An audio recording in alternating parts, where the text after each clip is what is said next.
How's it going, everybody? Handsome Dan here with episode 12 of the Grand Tournament. Whether you stuck with us through all 12 episodes or if you're just joining us, you're in for a real treat. This episode is a real slobber knocker as all of us are fighting for our tournament life. If you want to catch up on how we got here, make sure to check out the full playlist in the description below. If you take a look at the scoreboard now, you'll see that we now have 3 players sitting on match point, with only me left, still stuck at 2 wins. The decks you'll see today for sure are Hogaak, Talrand, and Golos, with me having to choose between Winota and Exodus. Since this is a do or die moment though, I think you can guess what I'm going to go with. Let's take a look at our starting hands before we get into this match. Caleb will be trying it again with Golos this time around, as he's been the arch enemy in almost every game so far and hasn't been able to close it out. He got shut down by an Aven Mind Sensor last game, but this time he's got a bit more interaction to try to help him get the win. He mulls down to 6, but he keeps a hand with the Swamp, Marsh Flats, Smoldering Marsh, Snuff Out, Blasphemous Act, and Sky Shroud Claim. Jelly's got another shot with Talrand, who still really hasn't gotten off the ground yet. Now with Derek and Caleb both at 3 wins, Jelly's got to look to see if he can spectate the Kaiju fight and lay low until he has an opportune moment to make his presence known. Jelly keeps a hand with an Island, a Wasteland, Reality Shift, Boomerang, Cyclonic Rift, Trickbind, and Aetherize. Derek's made a huge comeback, riding a 3-game winning streak and now set to bring Hogaak back. Derek's looking to generate as much graveyard value as possible, sacrificing Hogaak to various effects and using his graveyard and tokens to bring him back for some more. Derek starts with a Strip Mine, Mosswort Bridge, Llanowar Wastes, Forest, Altar of Dementia, Sengir Autocrat, and Deranged Hermit. And now for the first time this tournament, I'm starting off in last place, which means I'll be playing Winota to try to keep myself alive. Last game was about as well as I could have done without winning the game, so we'll see if this time I can get the snowball rolling and force a game 13. My starting hand consists of a Scalding Tarn, Windswept Heath, Rugged Prairie, Ornithopter of Paradise, Brutal Cathar, Boros Charm, and Deflecting Swat. I managed to win the pregame die roll, so I'll be going first. We'll start the game off with me playing a Scalding Tarn, which I'll crack, losing a life, to get a Sacred Foundry tapped. Derek will play a Mosswort Bridge and hide away a card on the ETB trigger. Jelly just plays an Island and then passes. Caleb's going to play his own fetch with the Marsh Flats, cracking it to eventually go get an Indatha Triome. On my turn I'll play a Rugged Prairie and then cast an Ornithopter of Paradise. Derek will now play a Llanowar Waste on his turn and tap down to cast an Altar of Dementia. Jelly just plays another Island and then passes. Caleb also just has a land to play for turn with a Smoldering Marsh, then passes to me. Now back over to my turn, where I'll just be playing a Blinkmoth Nexus before passing. Derek plays a Forest, and then taps to cast a Satyr Wayfinder to put some cards in the graveyard and get a Nurturing Peatland to hand. Jelly still only has lands for now, so he'll play a Wasteland and then pass. Caleb plays a Swamp as a land for turn, then cast a Manascape Refractor. At Caleb's end step, I'll flash in an Aven Mind Sensor, who's sad that he can't get Caleb for another game in a row. Now on turn 4, I'll decide to make the first move. I'll play a Windswept Heath, and then crack it, getting a Plateau to the battlefield. I'll then cast my commander Winota, and attempt to move to combat. Jelly is going to respond by casting Boomerang to bounce Winota back to hand, but I'll decide to cast Deflecting Swat to change the target to the Manascape Refractor. With the Deflecting Swat in the stack, Caleb will now cast Snuff Out, paying 4 life to try to destroy Winota. Since my hand's forced, I'll decide to exile a Simian Spirit Guide from my hand, then tap my Ornithopter for a white to cast Boros Charm, making Winota indestructible. Once the stack is resolved, we'll move to combat, swinging the Mind Sensor at Caleb and getting a Winota trigger. I'll get a Drannith Magistrate, which will come out and attack Jelly. After combat, I'll pass. Derek's going to be playing a Strip Mine, and then tapping down and pinging himself to be able to cast a Chittering Witch. This is going to make 3 rats. 3 rats.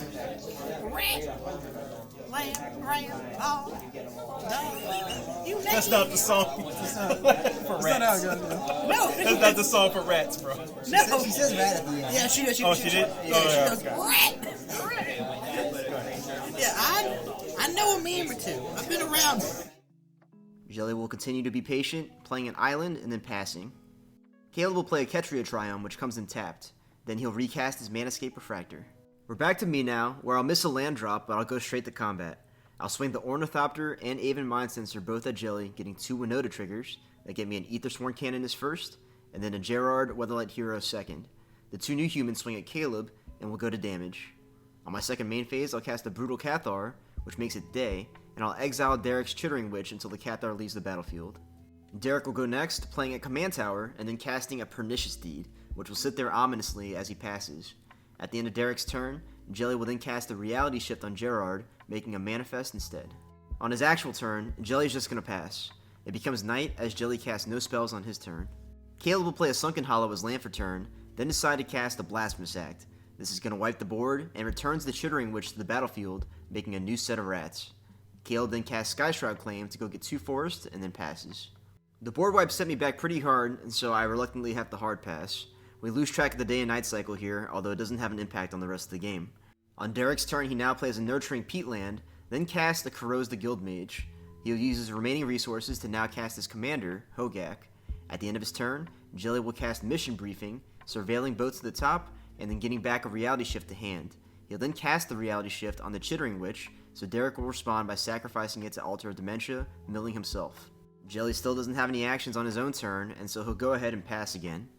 Now on Caleb's turn, he'll go ahead and cast his commander, Golos. The ETB trigger will let him go get a Field of the Dead to the battlefield, making a zombie. He'll then play a Zagoth Triumph as land for turn, triggering the field again. I'm unfortunately still short on lands on my turn, but I'll cast the Goldmere to have some mana for later. At my end step, Derek activates the Corrodes the Guildmage to sacrifice Hogaak, making 8 Sapperling tokens. Now on his turn, Derek will activate Mosswort Bridge, which puts a Timeless Witness onto the battlefield. The ETB will let Derek go get back a Chord of Calling from his graveyard, and then Derek will tap to recast Hogaak. On Jelly's turn, he'll just be playing a Soul Ring, and then passes. We're over to Caleb now, who starts by activating Golos. He hits 3 lands with the Fetid Pools, Cascading Cataracts, and a Swamp coming out. He'll play the Cascading Cataracts as land for turn, getting a field trigger before passing over to me. On my turn, I still can't find a land, and so I'll play a Legion's Landing, making a token, before passing. Derek will start his turn off by going straight to combat, swinging Hogaak over at Caleb, and the Timeless Witness and some tokens over to Jelly. Caleb will block Hogaak with Golos, and after damage resolves, Derek will then attempt to sacrifice Hogaak to the Guildmage again. Jelly decides to cast Trickbind to stop this from happening, and so Derek will instead just recast Hogaak and then play a Misty Rainforest as land for turn. Jelly still doesn't have anything to do on his own turn, and he chooses to pass again. Caleb's going to start off his turn by casting a Dread Presence, and then play a Tireless Tracker. He'll follow both of these up by playing an Overgrown Tomb tapped, getting a Field trigger, a Tracker trigger, and a Dread Presence trigger. He'll use the Dread Presence to try to shoot the Corrodes the Guildmage, but Derek will sacrifice it in response to the altar. Now it's back over to me, where I'll finally find a land. I'll play a Clifftop Retreat, and then cast a Goblin Rabblemaster. I'll go to combat, making a hasty Goblin token, and swing my 3 attackers over at Jelly. This transforms my Legion's Landing, and Jelly declares no blocks. After damage, I'll cast a Giver of Runes before passing to Derek, but on my end step, he'll crack his Misty Rainforest to get an Overgrown Tomb tapped. Now on Derek's actual turn, he'll go straight to combat, sending Hogaak at Caleb and the same attackers over at Jelly. Jelly has no blocks, and Caleb blocks with 4 zombies to trade with Hogaak. On his second main phase, Derek casts a Sengir Autocrat, which makes 3 Surf tokens. He uses remaining resources to recast Hogaak before passing. Jelly plays an island as land for turn, then also passes. At the end of his turn, Caleb cracks his Clue to draw a card. We now go to Caleb's turn, who takes a second to negotiate with Jelly to be able to cast a board wipe. Jelly's not really in a position to argue, so Caleb swings at me with his creatures, and knowing that a board wipe is coming, I block. Caleb then casts Damnation, which destroys all creatures on the board as Jelly lets it through. Caleb then recasts Golos, and in response to the ETB trigger, Jelly uses his Wasteland on the field. Golos will now get a Bajuka Bog to exile Derek's graveyard, and Hogaak heads back to the command zone. I didn't have much to say about this board wipe either, and so on my turn, I unfortunately have to just empty pass. Derek will start rebuilding, playing a Swamp, and then casting a Nether Trader. He'll follow this up by casting Life from the Loam just to put it in his graveyard, and then he goes to combat and swings the Nether Trader at Caleb before passing. Jelly goes to his turn and plays a Rhystic Study, hoping to draw into some more answers. Caleb starts his turn off after that by activating Golos. He'll reveal an Arcane Signet, an Anguished Unmaking, and a Blood Crypt, which will play his land for turn tapped, then cast Anguished Unmaking, paying the 1, targeting Derek's Altar of Dementia. Derek will sack the Nether Trader in response, and then Caleb will play the Arcane Signet, paying the 1. At the end of his turn, I'll make a token with the Danto. With Golos out on the board and Caleb with a ton of mana, I need to start making some moves to try to catch up. I'll play an Esper Sentinel, and now Jelly's Rhystic Study has a Rhystic Buddy. I'll pay the 1, and then pass to Derek. At my end step, he'll sack his Nurturing Peatland to draw a card, but replace the draw with the Dredge from Life from the Loam. Derek will start off his turn by casting a Deranged Hermit, choosing not to pay for Rhystic and making a bunch of squirrels. He'll then recast Hogaak, and then doesn't pay the 1 again. Jelly plays an island as land for turn, and then casts Talrand. He'll have to discard down at his end step, and then he'll pass. Caleb chooses not to activate Golos this turn, instead casting a Tatyova, paying for Ristic. He'll then pay the extra both times as he casts a Vastwood Surge, getting 2 swamps to the battlefield and then gaining 2 life and drawing 2 cards from Tatyova. At the end of his turn, I'll make another token with Adanto. Bad. Yeah, you did actually. 3. You can change your mind. You can change your mind if you want to. No, not You're looking at me. I mean, You know. look. Like, I mean, He's got it's beans, obvious. greens, potatoes, tomatoes. I mean, nice, man. he's got everything you want. Now that I have a few non-human attackers, I'll try to cast Winota to get things going again. I won't pay the 1, and so I'll go to combat and swing 2 tokens over at Caleb. On my first Winota trigger, I'll get a Combat Celebrant, and unfortunately I'll whiff on the second one. Caleb will block the Combat Celebrant with Golos, and Tatyova will kill off one of the tokens. I'll pass to Derek after that. Derek lets the Deranged Hermit die on his upkeep, and then pays to get the Nether Trader back on the death. Derek will then go to combat, swinging Hogaak at Jelly, and then forgetting the Nether Trader had haste to also attack. Jelly takes the damage, and on Derek's second main phase, he'll cast Life from the Loam, paying for Ristic, but not paying for the Esper Sentinel. Jelly will start off his turn by casting Preordain, letting me draw, and also making a Drake on the cast. He'll scry both to the top, and then play an island as land for turn before having to discard down. Caleb plays the Bloodstained Mire as his first land, and then cracks it to get a swamp, getting 2 Tatyova triggers. He'll now choose to activate Golos, and getting a Lotus Cobra, a Farseek, and a Dryad of the Elysian Grove. He'll cast the Dryad, then the Lotus Cobra, then the Farseek, choosing not to pay for Ristic or Esper Sentinel on any of these. He'll then use the Farseek to get a Savai Triome, triggering Tatyova and the Lotus Cobra, making a white mana. Caleb will now use that floating white mana and the rest of his lands to cast Approach of the Second Sun, not paying the 1. He'll then drop a World Tree, getting 2 triggers before passing. We're all on the clock now, so we'll see what we can do. I'll start my turn off by playing a Spectator Seeding, then paying to animate Blinkmoth Nexus. I'll attempt to move to combat, and Caleb will cast an Assassin's Trophy on Winota, choosing not to pay for either tax. Jelly will respond here by casting Foil to counterspell, pitching 2 cards from his hand. This triggers Talrand, and I get to draw from that cast.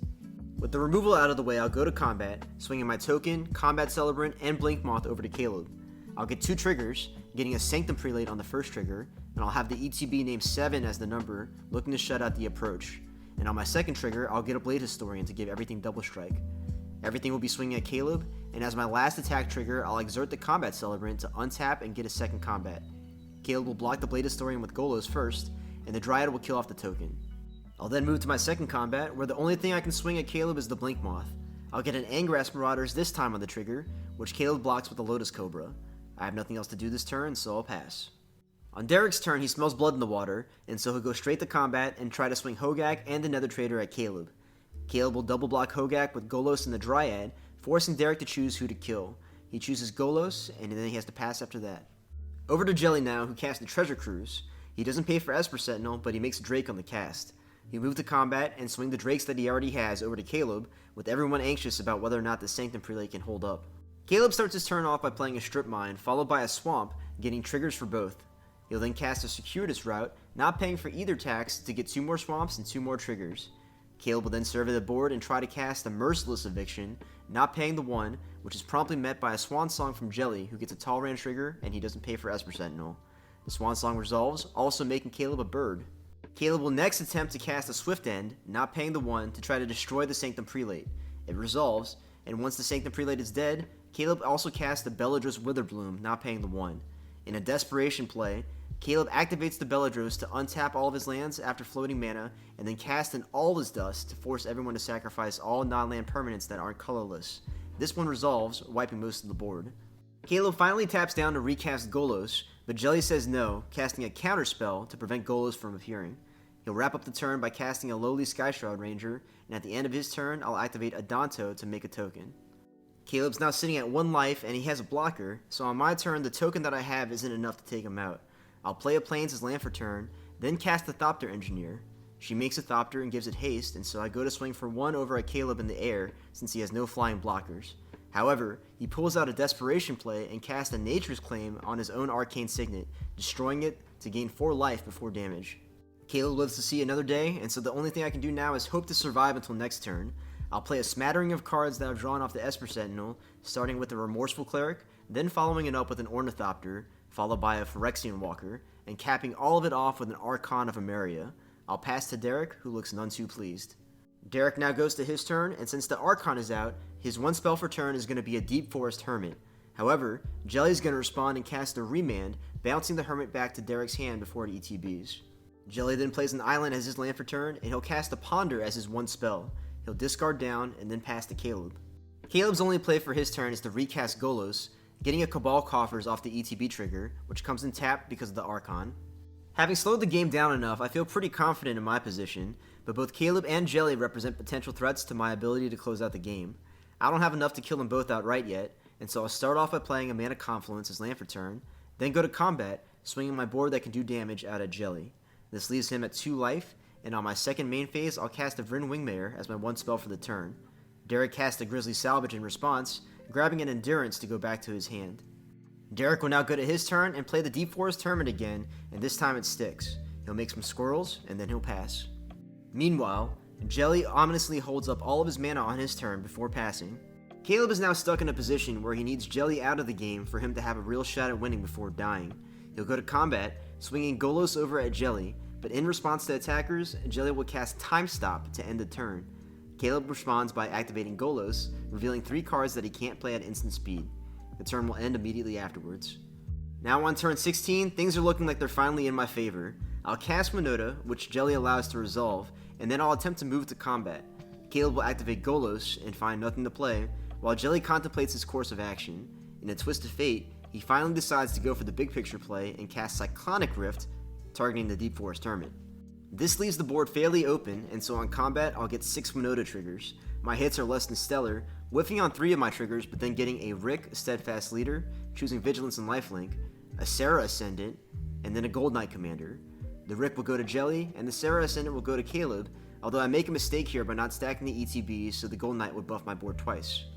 We go to blocks now, and Derek will block all the humans he can and the Lifelink token. Neither Caleb nor Jelly can block, and so both of them are going to die on this attack. We now go to Derek's turn, and on Derek's upkeep, I'll sacrifice the Remorseful Cleric to exile his graveyard. Derek chooses to hardcast Endurance in response to preserve it, and then he'll play a Verdant Catacombs as land for turn, which comes in tap because of the Archon. At that moment, he realizes that he can't cast any more spells because he played the Endurance, and so he has to pass to me. Now on my turn, I'm just a swing away from victory, and so I animate my Blinkmoth Nexus and cast Brea's Apprentice, making a new Thopter and triggering Gold Knight Commander 2 times. I go to combat now with 7 triggers, and I swing everything I can at Derek. I get a Grand Abolisher first, and then a Jorkadine, and at that point, Derek knows that it's more than enough to kill him, and so he'll go ahead and scoop it up. This means that I'll be your winner for Game 12 of the Grand Tournament.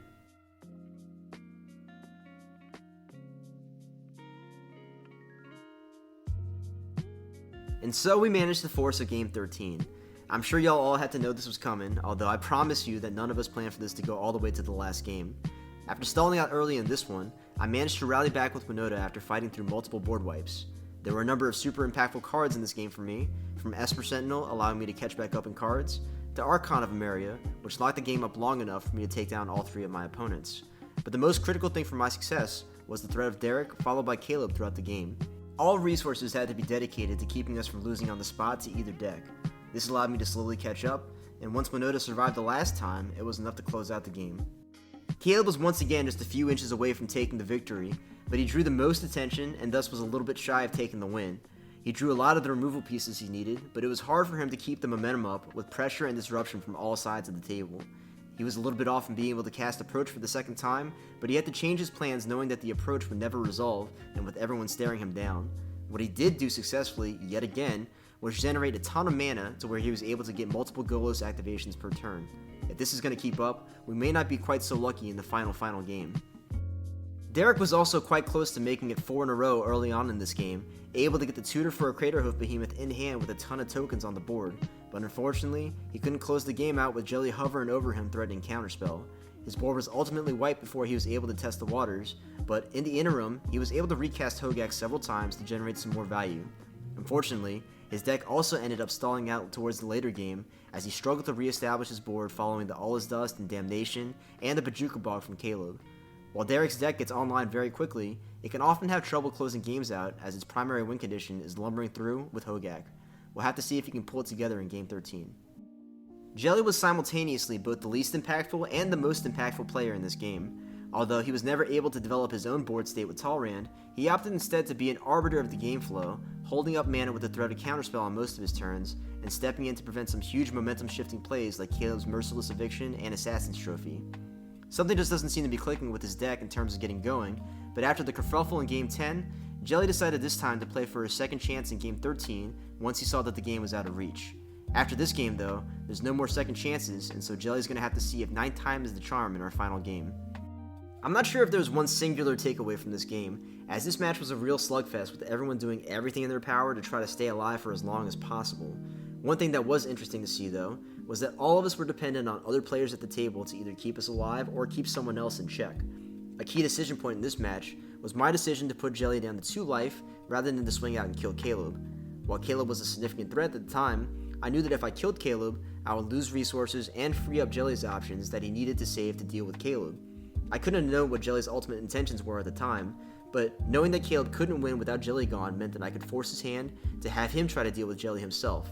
This would in turn force Jelly to spend resources to keep himself alive and put myself in a better position later in the game.